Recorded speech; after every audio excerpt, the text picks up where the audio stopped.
አብዛኞቻችን ያደግነው በአንድ አስተሳሰብ ታንጸን ነው። ጠንክረህ ከተማርክ፣ በጠዋት ከተነሳህና ደክመህ ከሰራህ የግዴታ ሀብታም ትሆናለህ። ይህ አባባል በከፊል እውነት ቢሆንም ሙሉ በሙሉ ግን ትልቅ የስነ ልቦና ወጥመድ ነው። ጠንክሮ መስራት ብቻውን የሀብት ማረጋገጫ ቢሆን ኖሮ ለምን በዓለም ላይ ያሉ የጉልበት ሰራተኞች፣ በላባቸው የሚሰሩ ሰዎች በፋይናንስ አልበለጸጉ? ምክንያቱም ጠንክሮ መስራት ወይም ደግሞ ሃርድ ወርክ መነሻ እንጂ መድረሻ አይደለም። አብዛኛው ሰው በሚወድቅበት የጉልበት ወጥመድ ውስጥ 3 ትልልቅ ስህተቶች አሉ። አንደኛው የጊዜና የገንዘብ ቀጥተኛ ቁርጠኝነት። ዝቅተኛና መካከለኛ ገቢ ያላቸው ሰዎች ትልቁ ሀብታቸው የጉልበታቸውና የጊዜያቸው መጠን እንደሆነ ያስባሉ።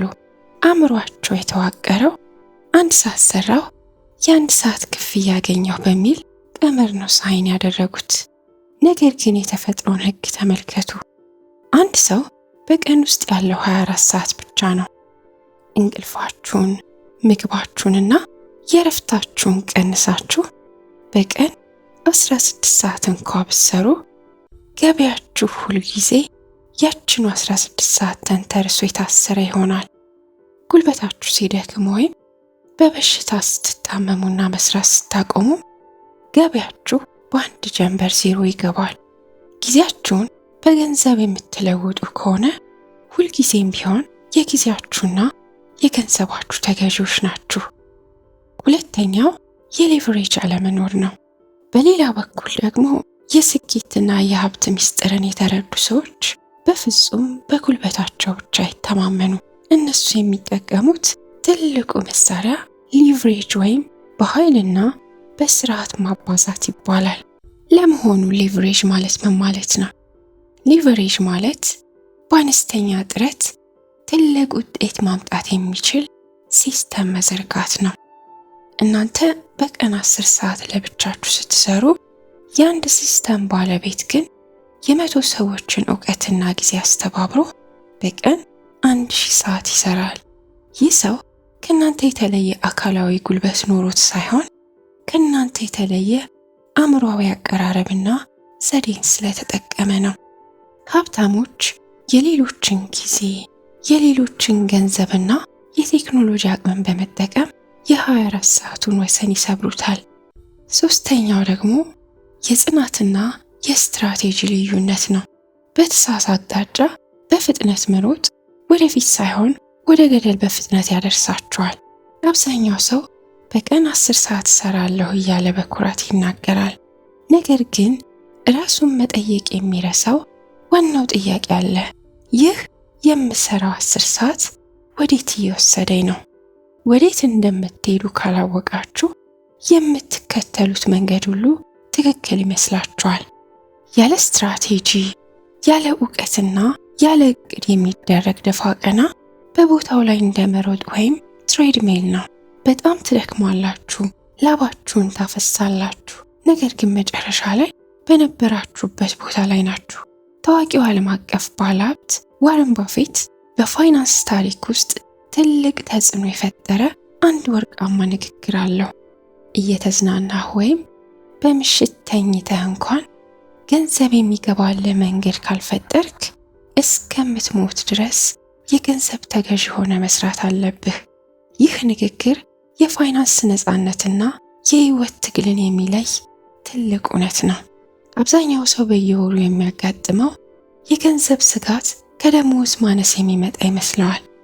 ነገር ግን እውነተኛው ችግር የገቢው አይነት ወይም ደግሞ ታይፕ ኦፍ ኢንካም ነው። በዓለም ላይ 2 አይነት የገቢ መንገዶች አሉ። አንደኛው ንቁ ገቢ ወይም አክቲቭ ኢንካም እንለዋለን። አክቲቭ ኢንካም ማለት በየቀኑ በአካል ተገኝታችሁ ጉልበታችሁንና ጊዜያችሁን በገንዘብ የምታወራርዱበት አሰራር ነው። ደሞዝተኛ ከሆናችሁ፣ በሰዓት የምትከፈሉ ሰራተኛ ከሆናችሁ ወይም በአካል ካልተገኛችሁ ስራችሁ የሚቆም ከሆነ እናንተ አክቲቭ ኢንካም ላይ ናችሁ። የዚህ ገቢ ትልቁ አደጋ መስራት ስታቆሙ ገንዘቡም አብሮ ይቆማል። ብትታመሙ፣ እድሜያችሁ ቢገፋ ወይም በድንገት ስራ ብታጡ ህይወታችሁ በአንድ ጀንበር ቀውስ ውስጥ ይገባል።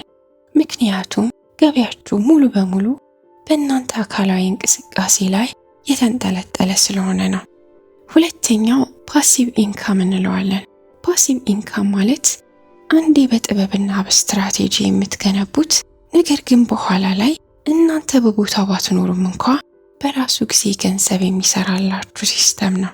ፓሲቭ ኢንካምን ለመገንባት መጀመሪያ ላይ ከፍተኛ ጥረት፣ ትዕግስትና እውቀት ይጠይቃል። የውሃ ቧንቧ እንደሚዘረጋ ሰው መሬት መቆፈር፣ ድንጋይ ማንሳትና መስመሩን መዘርጋት አለባችሁ። ብዙ ሰዎች ፓሲቭ ኢንካም ለመፍጠር እኮ ገንዘብ ያስፈልጋል በሚል ምክንያት ራሳቸውን ያታልላሉ። እውነታው ግን ፓሲቭ ኢንካምን ለመፍጠር የሚያስፈልገው ገንዘብ ሳይሆን አእምሮአዊ ኢንቨስትመንት ወይም ክሬቲቪቲ ኤንድ ኖሌጅ ነው። በዓለም ላይ እጅግ አሳዛኝ እውነት አለ። ብዙ ሰዎች ሀብታም ለመሆን አይሰሩም፣ ሀብታም ለመምሰል እንጂ። በየወሩ የምታገኙት የገንዘብ መጠን ማነስ ብቻውን ለፋይናንስ ችግራችሁ ምክንያት አይደለም። ችግሩ የገንዘብ አስተዳደር ሳይኮሎጂያችሁና የትኛዎቹ ነገሮች ወደ ህይወታችሁ እንደምትጋብዙ አለመለየታችሁ ነው። ታዋቂው የፋይናንስ መጽሐፍ ደራሲ ሮበርት ኪዮሳኪ ዓለምን የለወጠውን ቀላል ነገር ግን ጥልቅ ህግ ያስተምረናል። ሀብታሞቹ አሴት ያበዛሉ፣ ዝቅተኛና መካከለኛ ገቢ ያላቸው ሰዎች ግን ሊያቢሊቲ ወይም ገንዘብ የሚበላ ዕቃ እየገዙ አሴት ይመስላቸዋል። አሁን በአሴትና በሊያቢሊቲ መካከል ያለውን እውነተኛ ልዩነት እንመልከት። አሴት ወይም ገቢ የሚያስገኝ ንብረት ማለት እናንተ ብትገኙም ብታርፉም በየወሩ ወደ ኪሳችሁ ገንዘብ የሚያስገባ ማንኛውም ነገር ነው። ለምሳሌ የሚከራይ ቤት፣ የንግድ ሼር፣ የፓተንት መብት ወይም ገቢ የሚያስገኝ ዲጂታል ኮንቴንት ይሆናል።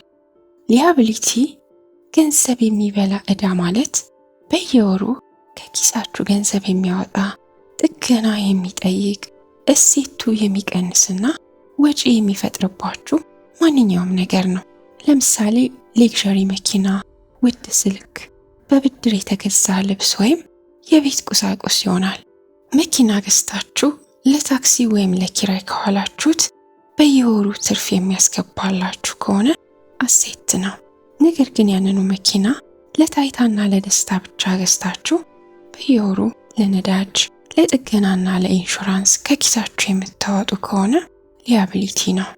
በዓለም ላይ ትልቁ እጅግ አትራፊውና ማንም ሰው ሊነጥቃችሁ የማይችለው ኢንቨስትመንት አእምሯችሁ ላይ የምታደርጉት ኢንቨስትመንት ነው። አብዛኛው ሰው ለአዲሱ አይፎን ስልክ ወይም ለዘመናዊ ልብስ በሺዎች የሚቆጠር ብር ለማውጣት አያወላዳም። ነገር ግን አእምሮን የሚያበለጽግ መጽሐፍ ለመግዛት ወይም አዲስ ክህሎት የሚያስተምረውን ኮርስ ለመውሰድ ሲታሰብ ግን ውድ ነው ይላል።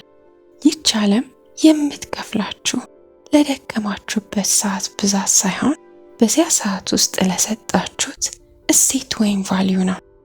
ማንም ሰው በቀላሉ ሊሰራ የሚችለውን ስራ የምትሰሩ ከሆነ ክፍያችሁ ሁልጊዜ ዝቅተኛና ተራ ይሆናል። ምክንያቱም እናንተን የሚተካ ሰው ማግኘት በጣም ቀላል ስለሆነ። የሰዓታችሁን ዋጋ ማሳደግ የምትችሉት ሃይ ቫልዩ ስኪል ወይም ከፍተኛ እሴት ያላቸው ክህሎቶችን በመማርና በመቆጣጠር ብቻ ነው። በአንድ የገቢ ምንጭ ወይም በደሞዝ ላይ ብቻ መደገፍ በአንድ ገመድ ላይ እንደ መደነስ ያህል አደገኛ ነው። ያ ገመድ ከተበጠሰ መሬት ላይ መፈጥፈጣችሁ አይቀሬ ነው። ሀብታም መሆን ከአጋጣሚ ወይም ከእድል ጋር አይገናኝም። ሀብታም መሆን ከውሳኔና ከአስተሳሰብ ጋር ይገናኛል። በቀን 10 ሰዓት መስራታችሁ ጥንካሬያችሁ ቢሆንም ያንን ጥንካሬ በብልሃት ተጠቀሙበት። የዛሬውን አበቃን። አብራችሁን ስለነበራችሁ እናመሰግናለን።